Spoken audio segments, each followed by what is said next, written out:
여러분 안녕하십니까? 라디오 전망대 송유라입니다. 지난 5월 전남과 경남 9개 시군이 속해 있는 남해안 남중권 발전협의회 주간 해외 연수가 있었습니다. 지자체장 4명이 참석했는데요. 유명 관광지 일색으로 꾸려진 연수 일정부터 문제가 됐고요. 당시 전남 국립의대 유치 등 현안들이 산적해 있는데 꼭 이 시기에 자리를 비워야 하는 게 맞느냐 이런 비판이 있었습니다. 예산도 10일 일정에 2억 원, 혈세 연수단이란 비판도 나왔습니다. 당시 여수시는 2016 여수세계 섬박람회와 COP33 유치 홍보의 목적도 있다고 했습니다만 다녀와서 쓴 5장짜리 보고서에 다시 비판이 일었습니다. 대부분 출장 개요와 일정 소개, 도시 소개 같은 참고 자료들이었고요. 연수의 성과는 한 장에 그쳤습니다. 내용을 보니까요. 지역 브랜드를 컵받침으로 만들어 비치했다. 교통 규제를 통해서 지역 주민 편익을 우선시했다. 10여일 동안 서유럽 유명 관광지를 보고 느낀 점이라기에는 허술하기 짝이 없습니다. 자, 10월 말부터 11월 초까지 여수시의회 3개 상임위와 1개 연구단체가 해외 연수를 기획하고 있습니다. 벌써부터 일정 관련해서 외유성 연수라는 비판이 나오고 있는데요. 잠시 후 언더독 토론 시간에 자세히 이야기해보겠고요. 이번 연수 후에는 어떤 보고서가 나올지, 어떤 내용이 담길지 끝까지 관심을 가지고 지켜봐야겠습니다. 오늘 라디오 전망대가 준비한 소식입니다. 지역 소식들 뉴스브리핑 통해 들어보고요. 언더독, 문화산책까지 이어집니다. 잠시 후에 뵙죠.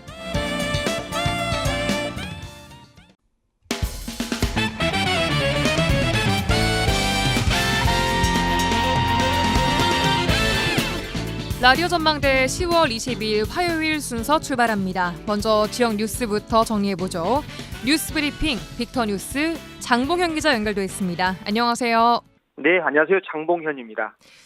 네, 먼저 전남 국립의대 신설 이야기해보겠습니다. 국립의대 신설대학을 11월 25일까지 정부에 추천하기로 했다는 소식이군요. 네, 그렇습니다. 전남도 국립의대 대학병원 신설 정부 추천대학 선정을 하는 용역기간은 11월 25일까지 국립의대 신설대학을 정부에 추천하기로 했습니다. 네. 용역사 관계자들은 오늘 전남도청에서 기자간담회를 갖고 이러한 내용을 골자로 한 통합의대 공모 추천 설립 방식별 추진 일정을 발표를 했는데요. 네. 이달 28일까지 순천대와 목포대가 통합에 합의를 하면 통합의대로 통합 합의가 안 되면 공모를 진행해서 순천대와 목포대 중 1개 대학만을 정부에 추천하기로 했습니다. 예. 용역사 관계자는 2026학년도 의대 개교를 위한 한국의학교육평가원 예비인증평가 신청, 또 대학 입시 전형 계획 공표 등 법적 절차를 감안해서 통합의대 방식과 공모에 의한 추천대학 선정 등 어떤 방식으로라도 늦어도 11월 25일까지 정부에 제출을 할 계획이라고 설명을 했습니다. 네. 용역사는 양 대학 관계자에게 28일까지 통합 합의서를 제출해달라고 요청을 했고요. 제출 기한을 넘길 경우에 공모 추천 방식으로 진행할 계획임을 통보를 했습니다. 양 대학이 통합에 합의를 하면 설립 방식 선정위원회에서 설립 방식을 결정하게 되고요. 양 대학이 함께 제출한 통합의대 계획안에 대해 적격성 평가 후에 전남도 추천안으로 통합의대안을 정부에 제출한다는 그런 계획입니다. 네, 용역사가 제안한 28일, 일주일도 안 남은 상황입니다. 물리적으로 이 통합 합의가 또 가능하겠냐는 게 문제죠. 네, 그렇죠. 그게 가장 큰 문제인 거죠. 아무튼 통합 목적, 원칙, 시점, 협의체 구성, 의대 유치 방안 등의 내용이 포함이 되는 건데요. 통합 합의가 안 될 경우에 이달 29일 양 대학과 평가 기준을 논의할 대학 설명회 그리고 공청회를 시작으로 31일 제안서 공모 설명회를 용역사는 한다는 계획입니다. 네. 또 11월 1일부터 20일까지 20일간 공모, 21일부터 23일까지 3일간 평가를 통해 최종 추천 대학을 선정하고 25일에 정부에 제출한다는 방침인데요. 네. 다만 공모가 마감되는 11월 20일 전까지 양 대학이 정부와 협의하고 통합 합의서를 제출하면 공모를 잠시 보류를 한다는 그런 입장을 밝혔는데요. 네. 일단 설립 방식 선정위원회에서 통합 의대 방식을 검토하겠다 그런 입장인 거죠. 또 통합 방식과 관련해 목포대는 2026학년도 통합의대 정원을 의대와 대학병원 부지를 보유하고 있는 목포대에 배정해주고 순천대가 몇 년 후 의료시설 부지를 갖추게 되면 순천대의 일부 정원을 할당해 줄 수 있다. 그런 입장이거든요. 예. 목포대는 통합이 여의치 않으면 공모를 해야 한다 주장하고 있는 그런 상황입니다. 순천대는요? 반면 순천대는 전남도가 불공정하다는 등의 이유로 공모에 반대하고 있었지 않습니까? 그래서 예. 정원 100명씩 목포 캠퍼스와 순천 캠퍼스 두 곳의 의대를 운영하는 전남형 통합 연합의대를 주장하고 있는 그런 상황이죠. 예. 아무튼 11월 20일까지 통합 합의서를 제출하더라도 정부 추천 시한은 11월 25일까지라는 게 용역사의 입장입니다. 네, 물리적인 시간이 너무 부족해 보입니다.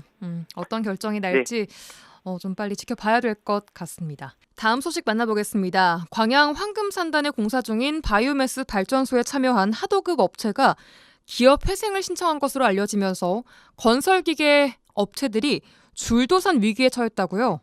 네, 그렇습니다. 광양 기중기 협회는 최근 황금산단 바이오매스 발전소 공사 현장 앞에서 집회를 열고 체불 임금을 지급하라고 촉구를 했는데요. 예. 공사에 참여한 업체들은 원청인 롯데건설의 하도급사인 다림건설에서 지난 5월부터 최근까지 장비비와 노무비를 지급받지 못했다고 주장하고 있는데요. 네. 체불이 발생한 지역업체만 20개 정도가 됩니다. 체불 임금은 무려 56억 원에 달한다고 하고요. 이들은 6개월이 넘 한 푼도 지급받지 못하면서 심각한 경영난을 겪고 있고 이대로라면 공사에 참여한 업체들은 얼마 지나지 않아서 줄줄이 파산해야 하는 그런 상황이라고 주장하고 있거든요. 예. 더 큰 문제는 다림건설이 지난 2일 업체들 모르게 기업 회생을 신청을 했다고 하는데요. 이달 말에 예정된 법원 심의에서 회생이 만약 결정이 나게 되면 밀린 대금을 정말 언제 받을 수 있을지 기약조차 없어지게 되는 겁니다. 네, 이렇게 언제가 될지 모르는 법정 싸움을 마친 후에 지급이 결정된다고 하더라도 이걸 다 받을 수 있을지 모르는 상황이라는 거군요. 업체들은 또 건설기계 대여대금 지급보증제도에도 가입되지 않아서 피해는 고스란히 장비업체들이 짊어지게 됐다고 이야기를 하고 있는데요. 예. 중개협회 측은 원청인 롯데건설은 다림건설의 총 공사 금액 290억 원 가운데 260억을 이미 지급을 했다 그렇게 주장하고 있다고 밝혔거든요. 네. 문제는 공정률에 따라 공사 금액을 지급을 해야 하는데 현재 공정률은 60%거든요. 그런데 롯데건설 측은 다림건설의 공사 금액의 90%를 지급하고도 부도 위기 상황이 됐다고 지적을 했습니다.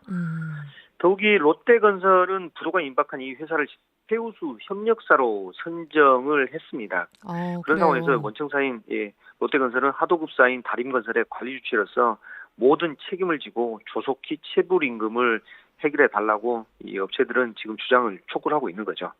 예, 알겠습니다. 광양 소식 하나 더 만나보겠습니다. 진상 탄치마을에서 집중호우로 산사태가 발생해서 주택이 매몰되고 주민 한 명이 숨진 사건 관련해서 항소심 법원이 건설업자에게 금고형의 집행유예를 선고했다고요? 네, 광주지법 제1-3 형사부는 업무상 과실치사와 산지관리법 등의 위반 혐의로 기소돼 1심에서 징역 1년 6개월에 2년을 선고받은 그 건설업자 70살 A씨의 항소심에서 A씨와 검사의 항소를 모두 기각했습니다. 또 국토의 계획 및 이용에 관한 법률 위반 등의 혐의로 함께 재판에 넘겨져 각기 벌금 1,000만 원과 벌금 700만 원을 받은 토목설계사 C와 또 B씨가 속한 토목설계업체에 대한 검사 항소도 기각을 했는데요. 예.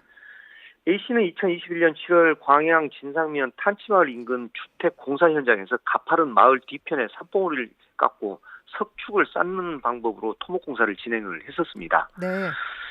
그러던 중 혐의를 게으리해서 산사태가 발생해 마을 주민을 숨지게 한 혐의 등으로 기소가 됐는데요. 당시 집중호우로 산사태가 발생해 쏟아진 토사에 건물 5채가 매몰되고 주민 1명이 목숨을 잃었습니다. 예.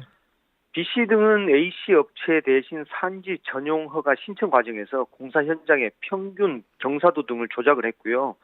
또 이에 속은 담당 공무원으로부터 전용 허가를 받은 혐의로 재판에 넘겨졌습니다. 네. 항소를 기각했다는 것, 항소심 법원의 판단이 1심과 다르지 않다고 본 거군요. 네, A씨는 산사태가 발생한 마을 뒤편 야산의 산봉우리를 14.1m 절토한 뒤 다가구 주택을 신축하는 공사를 진행을 하고 있었습니다. 예. 산비탈 아래는 피해자 등이 거주하는 주택들이 모여 있었고요. 그런데 조사 결과 A씨는 석축 하부에 기초 콘크리트를 설치하지 않았고 배수 처리 시설과 방수포를 설치하는 등의 안전 조치를 취하지도 않았습니다. 네. 결국 공사 현장은 집안에 침투한 빗물이 배수되지 않았고 집중호우를 감당하지 못해 산사태가 발생한 겁니다. 특히 A씨는 광양시 공무원들이 산사태 우려가 있다면서 수차례의 그 안전조치를 요구를 했었는데 이조차도 모두 무시했다고 하거든요. 예. 항소심 재판부는 피고인의 원인이 돼 피해자가 숨지는 돌이킬 수 없는 중대한 결과가 발생했고 다만 피고인의 과실뿐 아니라 여러 가지 복합적인 원인이 경합돼서 발생한 것을 보이는 점 등을 종합적으로 고려한 원심의 형은 정당하다 그렇게 판시를 했습니다. 네, 뉴스 브리핑 여기까지 듣겠습니다. 빅터뉴스 장봉현 기자였습니다. 수고하셨습니다. 네, 고맙습니다.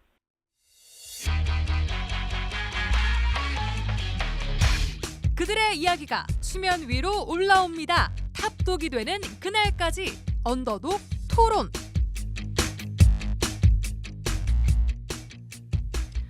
매주 화요일 전남 동북권 언더독들의 핫한 토론 언더독 토론 시간입니다. 오늘은 이봉남 순천시의회 의원, 광양시의회 백성호 의원 모셨습니다. 두 분 어서 오세요. 네, 반갑습니다. 순천의 큰딸 이봉남입니다. 네, 반갑습니다. 더 나은 애를 만드는 진보당 광양시의 백성호 의원입니다. 네, 지난 한 주간 어떻게 보내셨나요? 백 의원님. 네. 요즘에 10월이 되다 보니까 각종 행사가 많습니다. 네. 그래서 여기저기 행사도 많이 찾아다니고 하는데 이번에 제가 좀 의미 있는 감사패를 좀 받았습니다. 오, 그래요? 예, 그 동광양 농협에서 주최하는 농업인 한마당 행사에서 그동안 농업인들을 위한 활동을 열심히 해주셨다고 감사하다고 감사패를 받았는데 네.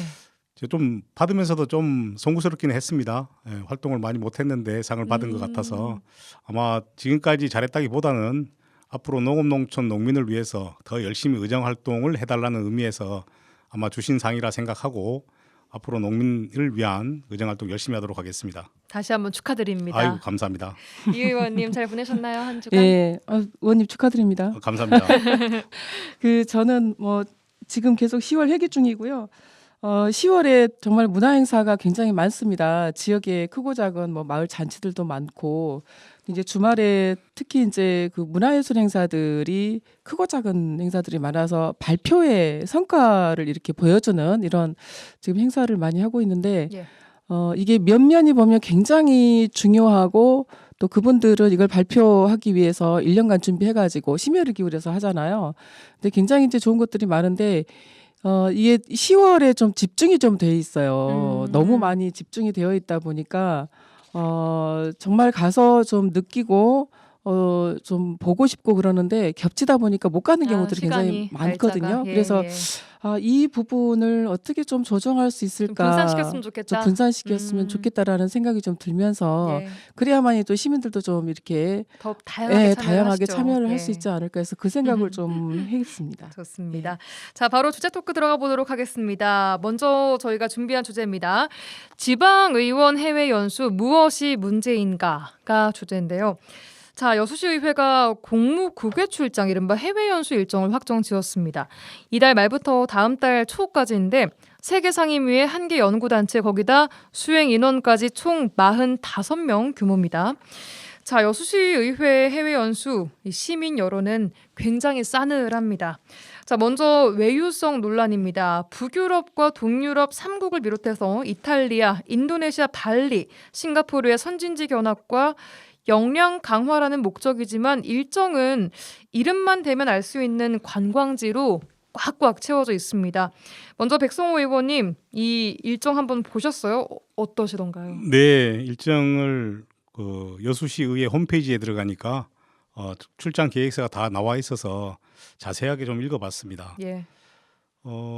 지금 3개 상임위와 1개 연구단체에서 가는 걸로 확인이 되었고 실제 가는 인원은 보니까는 상임위별로 15명에서 한 10명 정도 이렇게 가더라고요. 예. 전체적인 예산이 한 상임위당 한 5천만 원 가량 해서 4군데 다 합하니까 한 2억 정도의 예산이 소요되는 걸로 이렇게 확인이 되었고 실제 출장 계획서를 꼼꼼하게 좀 읽어봤는데 대부분의 지금 출장지들이 보니까 관광지 위주로 많이 이렇게 설정이 되어 있더라고요. 저희가 이름 다 알 법한 예, 곳들이었어요. 유명 관광지가 많이 좀 이렇게 되어 있는데 물론 이 공무국외 연수가 필요하기다라고 해서 저는 의원들의 전문성 강화나 안목을 넓히는 차원에서 국외 연수가 반드시 필요하긴 하지만 이번 연수 같은 경우는 그 목적에 좀 맞는가 하는 의구심이 좀 들기도 하고 예. 일반 시민들이 봐서도 좀 납득하기 어려운 그 이번 연수 계획이지 않나 이런 생각이 좀 듭니다. 그 연수를 계획할 때는 우리 지역에 어떤 것이 부족하고 어떤 것을 더 발전시킬 것인가를 먼저 고민을 한 다음에 이 목적에 맞는 국가를 설정하는 게 맞지 않겠습니까? 예. 근데 지금 보면은 좀 그런 거하고는 좀 거리가 멀지 않겠나 이런 생각이 좀 듭니다. 네. 이봉남 의원님 보셨어요? 예, 저도 다 이렇게 좀 다운받아서 봤거든요. 이제 국무국의 연수는 저는 필요하다라고 생각합니다. 예. 이제 근데 이제 이 연수에 대해서 자꾸 우려와 이게 어떤 그 반대의 목소리가 나오는 거는 방금 이제 백성호 의원님 말씀하신 것처럼 우리 지역의 현황과 또 가고자 하는 곳을 그 면밀하게 비교 검토가 좀 덜 됐다든지, 물론 우리 지역의 현황이 있기는 하지만 연수 대상지에 대해서 좀 누가 봐도 요거는 좀 외유성 관광성이구나라고 하게 그런 이제 볼 수밖에 없게끔 좀 이렇게 연수 계획서가 좀 작성이 좀 되어 있더라고요. 예. 물론 이제 예를 들면 이제 문화예술이나 관광이라든지 건축 이런 부분들이 사실 해당 안 되는 것들은 없습니다. 다 이렇게 복합적으로 어떤 한 분야가 한 그 내용만 이렇게 해당되는 건 아닌데 아무래도 이제 같은 의회에서 활동하고 있는 또 의원 입장에서 봤을 때에도 내용들이 조금 좀 관광성으로 조금 치우쳐 있지 않나 이런 생각이 좀 들더라고요. 네. 예. 같은 이 시의원 입장에서 보셨을 때도 그렇다라는 말씀해 주셨습니다. 지금 이제 동반해서 이렇게 가는 공무원들 있지 않습니까? 예. 공무원 명단도 좀 봤는데 지금 기획행정위 같은 경우는 뭐 7급, 8급 두 명의 공무원이 가고 다른 데도 보면은 2명씩 이렇게 따라가거든요. 따라가는데 실제 의사결정을 할 수 있는 좀 권한이 있는 사람들이 좀 같이 가는 게 예를 들면 뭐 국장이라든지 과장이라든지 가야 직접 해외에 가서 보고 이런 것은 우리 시에 좀 도입을 해봤으면 좋겠다라고 좀 피부로 느끼고 왔으면 좋겠는데 예. 대부분의 가는 분들이 지금 6급 이하의 공무원들이 같이 가십니다. 6, 7, 8급. 예, 그렇게 가시더라고요 보니까. 그래서 집행기관에서 가는 이 두 분의 공무원들도 물론 가서 보고 느끼고 하는 것은 분명히 있겠지만 의사 결정권에 좀 밖에 있기 때문에 기왕면 만약에 가더라도 그런 분들이 좀 같이 동행했으면 좋겠는데 그런 부분도 좀 아쉬움이 있다 말씀 좀 드려봅니다. 연수 가는 구성 측면에서요. 알겠습니다. 이 지역 경제가 어렵고 지방 교부금 줄고 있다는 이야기 꾸준히 하고 있는데 이 팍팍한 지역 살림살이 와중에 이런 많은 예산을 들여서 가는 것이 맞느냐 이런 지적 나오고 있습니다. 자부담 10%라고 하지만 형식적이란 비판이 나오고 있거든요. 이봉남 의원님 어떻게 보세요? 네, 지금 그 각 의회에서 이 공무국외 연수를 산정하는 데 있어서 산정 필요하다라고 해서 다 이렇게 양껏 산정할 수 있는 거는 책정할 수 있는 건 아닙니다. 예. 지방자치단체 예산 편성 기준에 근거해서 총액 한도가 지금 정해져 있습니다. 네. 그래서 지금 이 여수시 의회에서 연수를 가고자 하는 지역들은 전부 지금 보면 이제 유럽권이잖아요. 그러면 인당 책정돼 있는 비용에서 훨씬 상회를 한단 말입니다. 그러면 이제 자부담을 부담할 수밖에 없을 텐데 그렇다라고 하면 이 자부담을 부담해서까지 이 연수가 필요한가라고 하는 부분에 있어서는 아까 말씀드린 대로 정말 이 연수를 다녀와서 지역에 비교 검토된 부분에 정책적으로 제한할 수 있는 어떤 그런 부분들이 좀 있는가라고 하는 부분이 첫 번째로 좀 뽑아내져야만이 될 것 같습니다. 다녀와서 확실히 예. 좀 뽑아내야 될 것 같아요. 뭐 어떤 것을 보고 왔는지 배우고 왔는지 등등등에 대해서 백성호 의원님 이 지역 경제 어려운 와중에 예산 들이는 부분 어떻게 보세요? 저희 광양시의회 같은 경우는 2024년 공무 국외 연수 비용이 예산으로 편성되어 있었지만 실제 지역 경제가 너무 어렵다. 여러 가지 이유로 해서 올해는 공무 국외 연수를 가지 않는 걸로 결정을 했습니다. 그래서 예산을 다 반납하는 걸로 이렇게 결정을 했거든요. 자부담하는 부분도 마찬가지로 이게 한도를 넘었기 때문에 자부담을 예. 하는 것이지 자부담이 의무는 아닙니다. 아 그런가요? 예, 너무 멀리 가다 보니까 비용이 많이 나오니까 지급할 수 있는 비용의 한도를 초과해서 자부담을 하는 것이다. 예. 이렇게 생각이 들고 네. 다들 지금 뭐 어느 지역을 비롯하고 지금 지역 경기가 좋은 데가 없습니다. 그렇기 때문에 뭐 공무 부계 연수 좀 자제할 필요도 있는 것 같고 실제 이 연수를 다녀와서 연수 보고회라든지 연수 예. 보고서는 의무적으로 작성을 합니다마는 우리가 간 나라에서 무엇을 보고 왔고 우리 지역에 접목시키면 참 좋겠더라. 이러면 앞으로 우리 지역 발전에 크게 도움이 되겠더라라는 연수 보고회까지도 같이 이어졌으면 참 좋지 않겠냐 이런 생각이 들고 또 한 가지는 지금까지 공무 부계 연수 그렇게 많이 다녔지 않습니까? 네. 뭐 국회의원, 도의원, 시의원들 많이 다녔는데 과연 연수를 다녀온 이후에 전후가 뭐가 바뀌었는지 이것도 한번 점검해 봐야 되지 않겠냐는 생각이 철저하게 듭니다. 좀 비교 분석으로. 네, 예. 그랬으면 좋겠습니다. 알겠습니다. 애초에 이런 외유성 논란을 잠재울 수 있도록 심사위원회 심사를 좀 강화할 수는 없었냐 이런 지적들도 나오고 있거든요.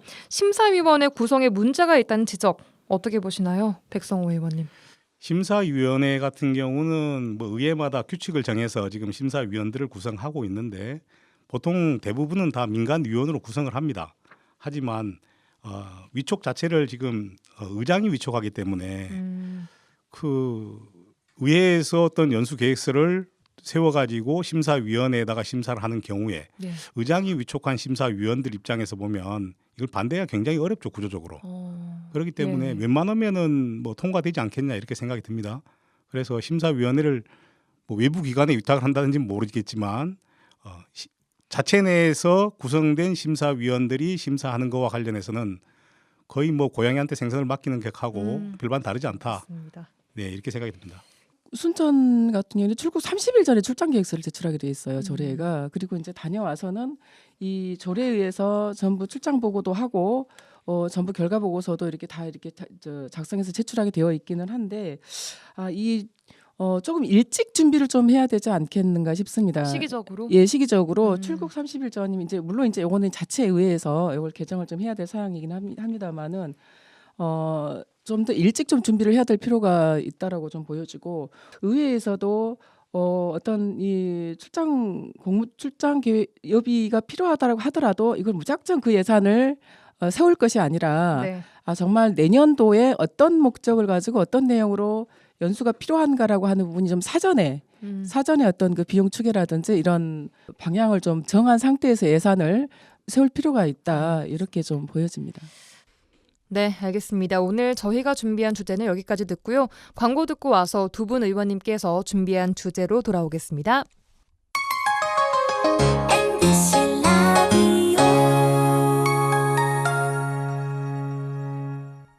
네, 여수 MBC 라디오 전망대 화요일 코너 언더독 토론 함께하고 계십니다. 자, 이어서 이제 이봉남 의원님께서 가지고 오신 순천 주제 꺼내보겠습니다. 어떤 주제 가지고 오셨나요? 예, 지난 7월에 환경부가 14년 만에 기후 대응댐을 전국에 14군데를 만들겠다 이렇게 발표를 했습니다. 7월 예. 30일 날 발표를 했어요. 뭐 다목적댐 3군데, 홍수저절지댐 7곳, 또 용수 전용댐 4곳 이렇게 해서 발표를 했는데 이 기후 대응댐 발표 후에 환경부가 댐을 건설한다. 이렇게 해서 얼핏 들어서 이제 어울리지 않는 조합이잖아요. 예. 그 위에 이제 이 발표된 해당 지역과 또 환경 단체에서 극렬하게 이제 반대하는 곳들도 많이 있고 또 기자회견이 지금 아직까지도 계속 지금 이어지고 있는 상태인데 지금 섬진강 영산강권역의 전남 3곳이 발표됐는데 그 중에 하나가 네. 순천 와룡저수지의 옥천댐을 만들겠다라고 하는 분들은 이제 해당 후보지로 들어가 있어서 네. 이와 관련해서 해당 지역 주민들이 설명회 때 좀 여러 가지 의견들을 반대 의견을 많이 제출을 했고 네. 9월에 환경부에서 주민들 대상으로 설명회를 개최를 했습니다. 네. 그리고 아직까지 이제 환경부에서는 이 기후 환경댐에 대해서 어떻게 하겠다라고 하는 최종 지금 결정이 나지 않은 상태인데 최근에 이제 국회 국정감사에서도 이 기후 대응댐 관련해서 국정감사가 계속 이어지고 있고 네. 그래서 오늘은 이 순천 와룡 기후 대응댐 추진과 관련해서 좀 얘기를 나눠볼까 합니다. 네, 말씀하신 대로 환경부가 지난달 순천 옥천의 와룡 기후 대응댐 추진을 위해서 주민 설명회 가졌습니다. 그 자리에서 주민들의 의견 어떻게 나왔습니까? 어떤 것 때문에 반대를 하던가요? 네. 주민들은 2017년도에 이 지역에 댐을 건설하겠다라고 하는 적이 한번 있었습니다. 그때 예. 주민들 대다수가 이 댐 건설에 대해서 반대 투쟁을 그때 했었거든요. 그럼에도 불구하고 이번에도 주민들의 의견이라든지 어떤 그런 거 없이 이번에 또 댐 건설을 하겠다라고 하는 부분에 있어서 주민들께서 상수원 보호구역을 먼저 해제를 해라. 이렇게 해서 상수원 보호구역 해제를 해제하지 않으면 댐 얘기는 꺼내지 말아라. 이제 상수원 보호구역의 해제가 어떤 예, 의미인가요? 지금 현재 이게.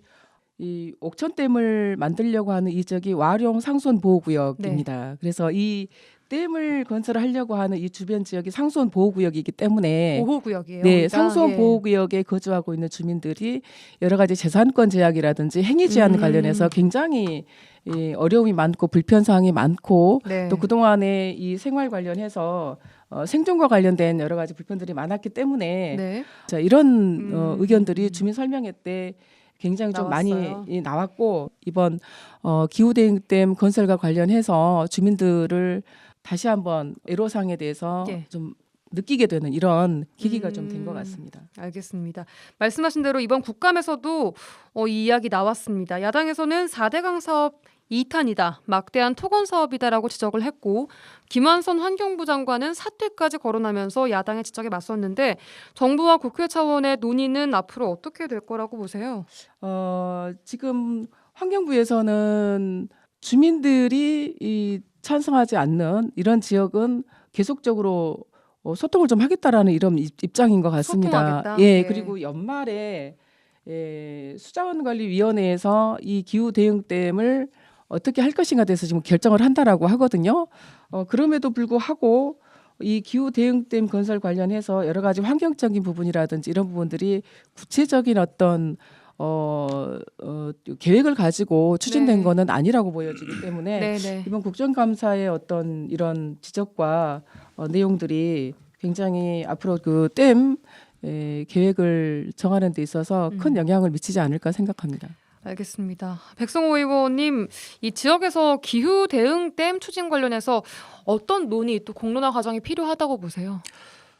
지금 기후 위기 댐 관련해서 발표를 했는데 실제 지역에서 공론화 과정이 지금 전혀 거치지 않고 됐다는 게 이게 문제지 않습니까? 예. 충분하게 그러면 기후 대응 댐이 왜 필요한 건지, 네. 그러면 어디에 필요한 건지, 그러면 규모가 얼마 정도 돼야 되는 건지 네네. 여러 가지를 비교 분석한 다음에 이렇게 발표를 했어야 되는데 이번에 발표한 거에 따르면은 이게 지금 국가 물관리 계획 기본 계획에도 들어있지 않은 기후 대응댐을 만든다고 발표를 한 것 같아요. 보니까 이게 아주 이제 절차적으로는 정당성을 담보하지 못한다 이런 생각이 좀 들고 네. 지금이라도 이런 부족한 정당성을 확보하기 위해서 왜 우리가 예를 들어 물이 부족하기도 하고 또 홍수를 예방하기도 하기 위한 목적으로 댐이 필요한데 네.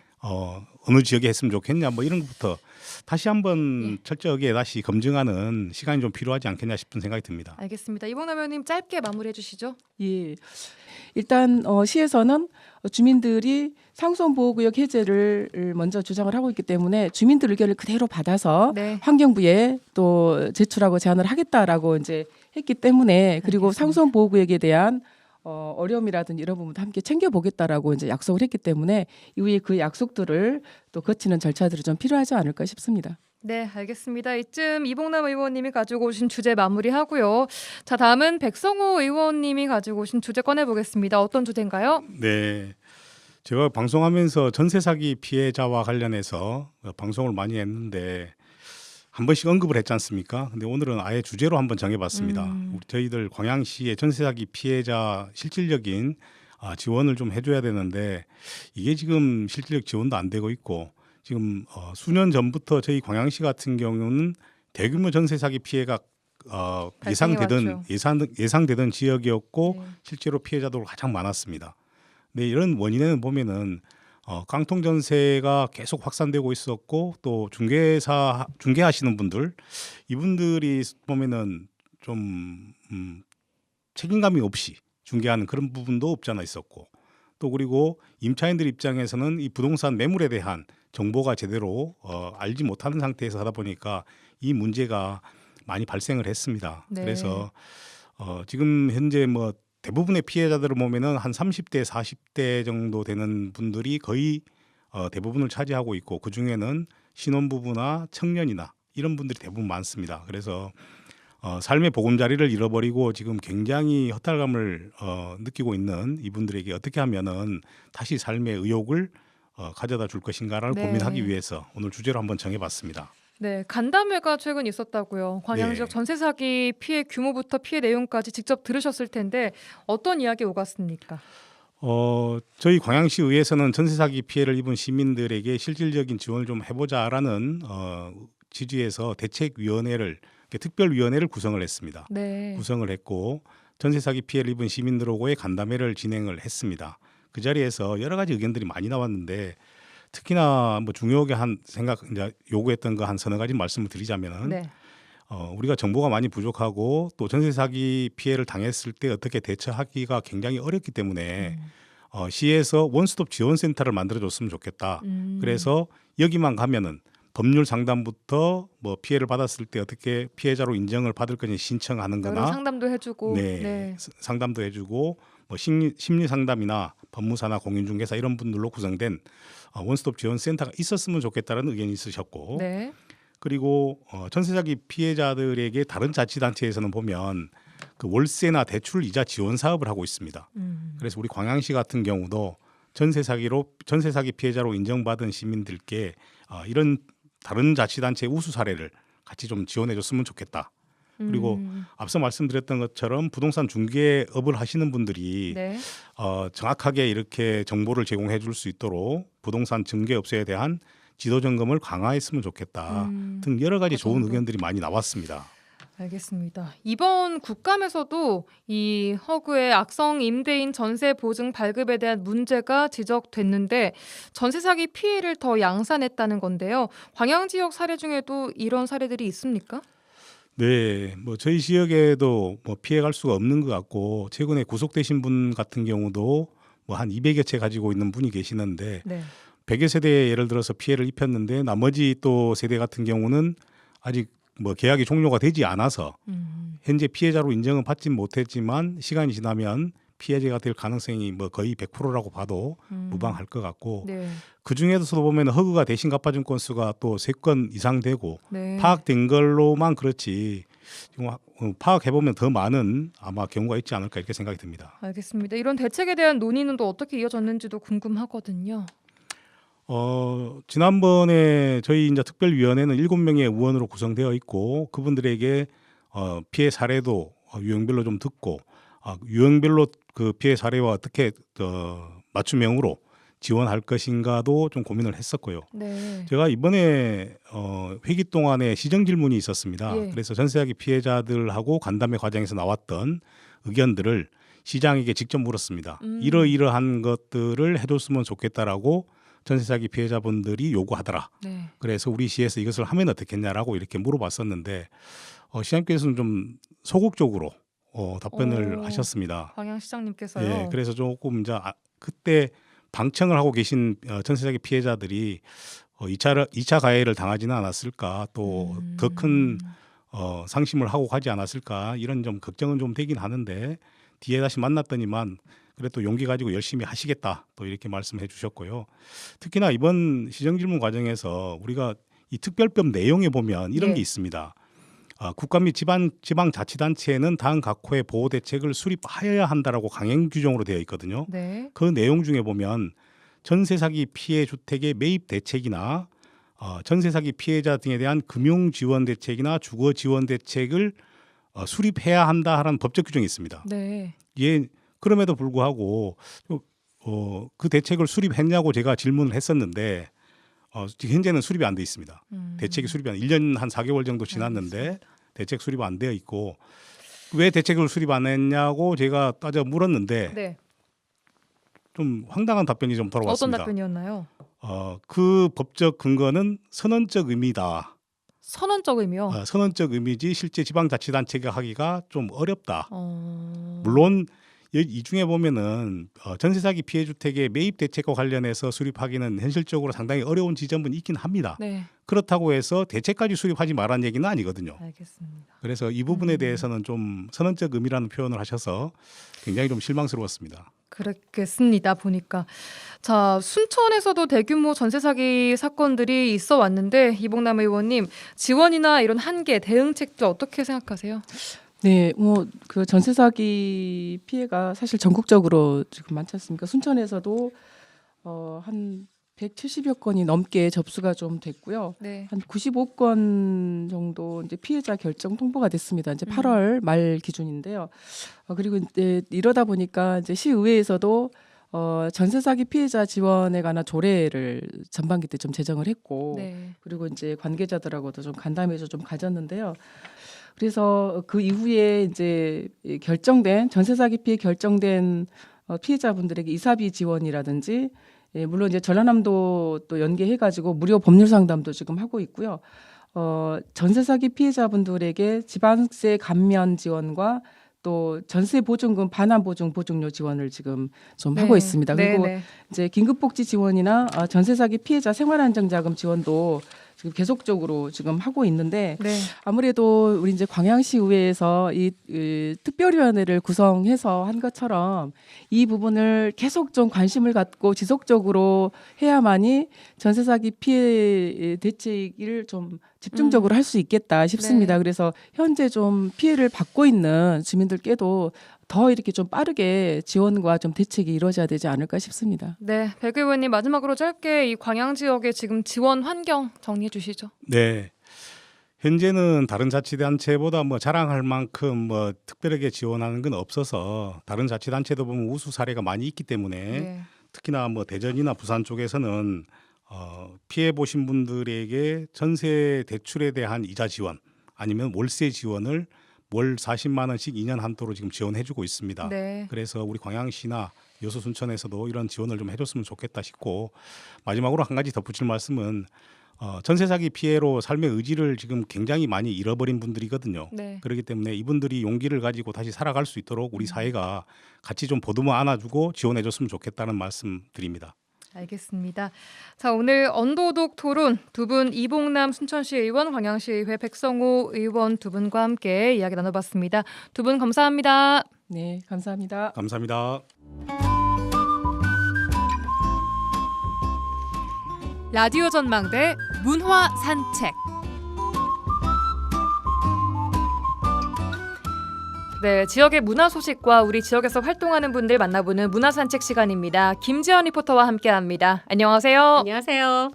네, 오늘은 어떤 분 만나고 오셨나요? 네, 양승걸 배우를 소개합니다. 1987년 극단 메토를 통해서 데뷔한 이후에 영화 국가대표, 또 드라마 모래시계나 대물 허준 이런 영화와 드라마는 물론이고요. 무대에서도 다양한 빛깔을 표현하는 연기자인데요. 네. 몇 년간 광양에 머물면서 사라실 예술촌에서 연극교실을 진행하기도 하고 또 지역 무대에서 관객들을 만나고 있습니다. 이번에 창작 오페라 바다의 핀 동백에서 지창수 역할을 맡은 양승걸 배우 만나보시죠. 네, 안녕하십니까. 저는 지금 37년째인가요? 배우 생활을 계속하고 있는 연기자 양승걸이라고 합니다. 반갑습니다. 요즘에는 어떤 활동을 하고 계세요? 대학로하고 서울에서 계속 활동을 하다가 광양이라는 곳은 정말 생각도 못했어요. 그런 데가 있는가? 듣기만 했었는데 광주가 제 고향이고 거기 이제 어머니가 계셨는데 어머니가 몸이 안 좋으셔가지고 보필한다고 내려왔다가 코로나를 만나면서 머무는 시간이 길어졌죠. 그리고 딸이 2명인데 이 녀석들이 이제 둘 다 대학생이 되면서 안정적인 수입을 추구하는 그런 입장이 돼서 광양에 이제 있는 후배가 권유를 해서 직장 생활을 하고 있습니다. 근데 그게 이렇게 길어진 거죠. 드라마나 영화 촬영은 중간중간 이제 시간 내서 올라가서 하는 걸 직장에서도 이렇게 용인하고 그런 조건으로 이제 다녔는데 공연은 할 수가 없는, 왜냐하면 이제 공연은 연극이는 더구나 이렇게 연습을 길게 하지 않습니까? 팀에 방해가 되고 해를 끼칠 수 있겠다 싶어서 이제 공연은 계속 삼가하고 있었는데 이번에 우연한 기회에 이렇게 또 여수에서 오페라 공연을 한 편 하게 됐습니다. 두 작품에 참여를 하셨어요. 네. 근데 둘 다 여순 11구 사건과 연관이 되어 있는 작품이에요. 그렇죠. 또 배우다 보니까 더 많은 분석에 들어가게 돼서 그 배경 지식을 쌓아야 되잖아요. 제가 지금 60대 초반인데 대한민국의 50대 이상의 남녀는 여순 사건을 들어는 봤죠. 그리고 기억은 하죠. 그리고 피상적으로, 그러니까 저는 이제 광주가 고향이라서 5.18을 고등학교 3학년 때 겪었습니다. 현장에서. 그렇지 않은 사람들은 그걸 모르는 거예요. 근데 저 역시 여순 사건을 겪지는 않아서 그냥 피상적으로 알고 있었던 건데, 이번에 이제 작품을 하게 되면서, 물론 이제 14연대가 반란을 주도했고, 진압군에 의해서 잔인하게 토벌되었다. 이 정도만 알고 있었는데, 감정이입을 또 하는 건지 모르겠지만, 참 아픈 사건이었구나. 정말 5.18 못지않은 대한민국의 굉장히 큰 아픔, 이런 걸 연습하면서 그리고 공연하면서 알게 되어서 제 개인적으로도 다시 한번 고개가 숙여지고 그 희생된 분들에 대한 추모의 마음이 생기고 하는 걸 보면은 이제 문화 예술의 힘이 그런 거 아니겠습니까? 이렇게 접하면서, 물론 관객들은 또 그걸 보면서, 그러니까 우리가 엑기스를 만들어서 무대에서 딱 집을 짜내는 걸 관객들은 보면서 저런 일이 있었구나 라고 공감대가 형성되고, 이런 게 정말 중요한 문화예술의 역할이 아닌가 그렇게 생각합니다. 양승걸 배우를 무대에서 보는 분들보다 영상을 통해서 접하는 분들이 훨씬 더 많으실 텐데, 어떤 작품들을 이야기하면 그 배우라는 생각이 들까요? 제가 형사 배역을 많이 했어요. 그래서 예전에 대물이라는 드라마에서 권상우 씨 밑에서 이제 수사관 역할 했었고요. 에덴의 쪽에서도 이동욱 검사 역을 맡던 우리 정훈이, 이 연정훈 씨 밑에서 수사관 역할을 했었고요. 뭐 다섯 손가락이라는 드라마에서도 형사 역할을 했고, 형사를 주로 많이 했어요. 제가 좀 정의롭게 생겼나 봐요. 주로 그런 쪽으로 섭외가 많이 들어오시는 거예요? 예, 그래서 한때 그 형사 전문 배우로 활동을 많이 했었고요.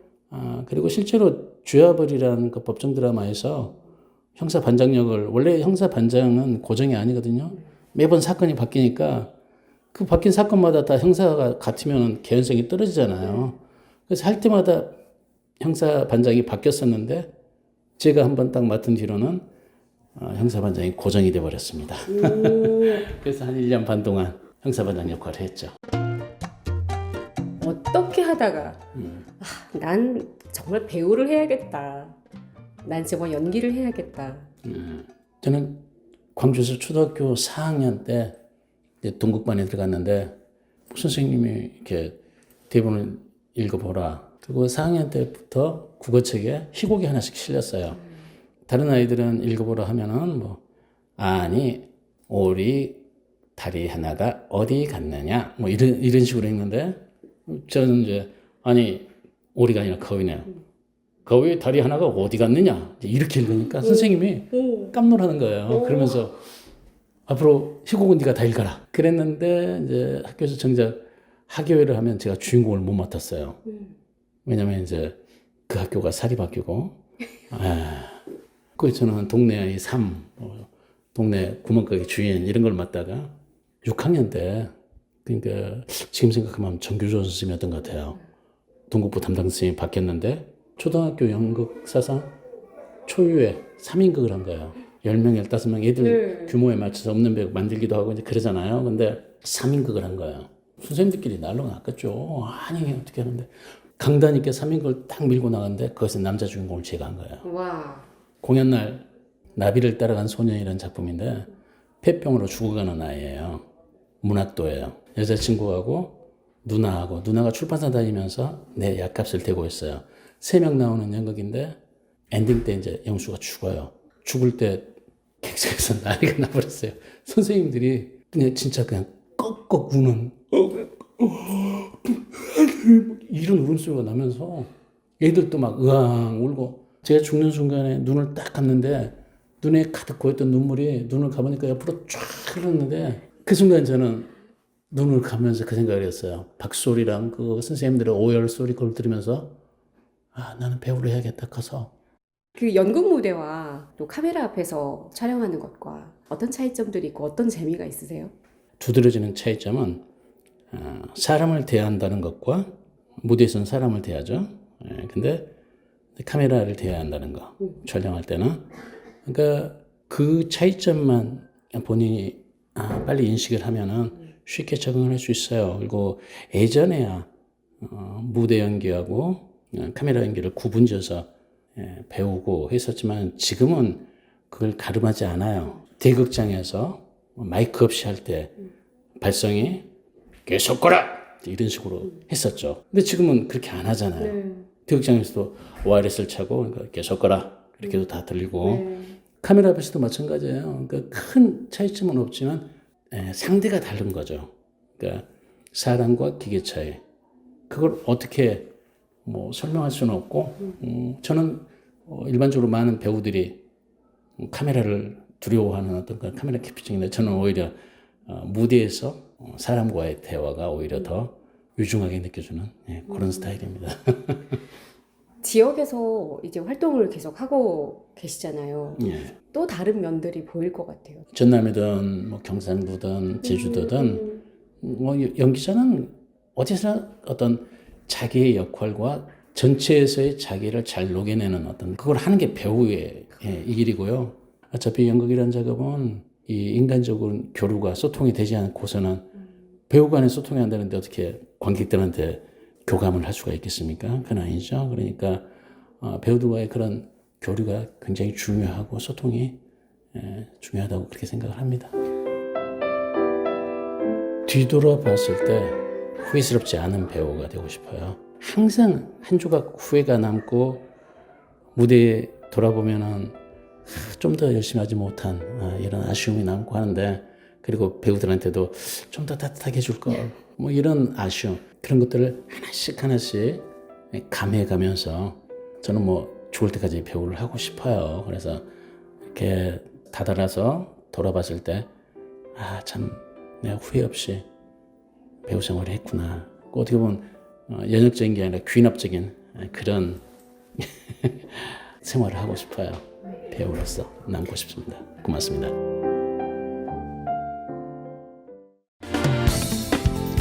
라디오 전망대 10월 22일 화요일에 준비한 내용은 여기까지입니다. 저희는 내일 다시 돌아오겠습니다. 송유라였습니다. 고맙습니다.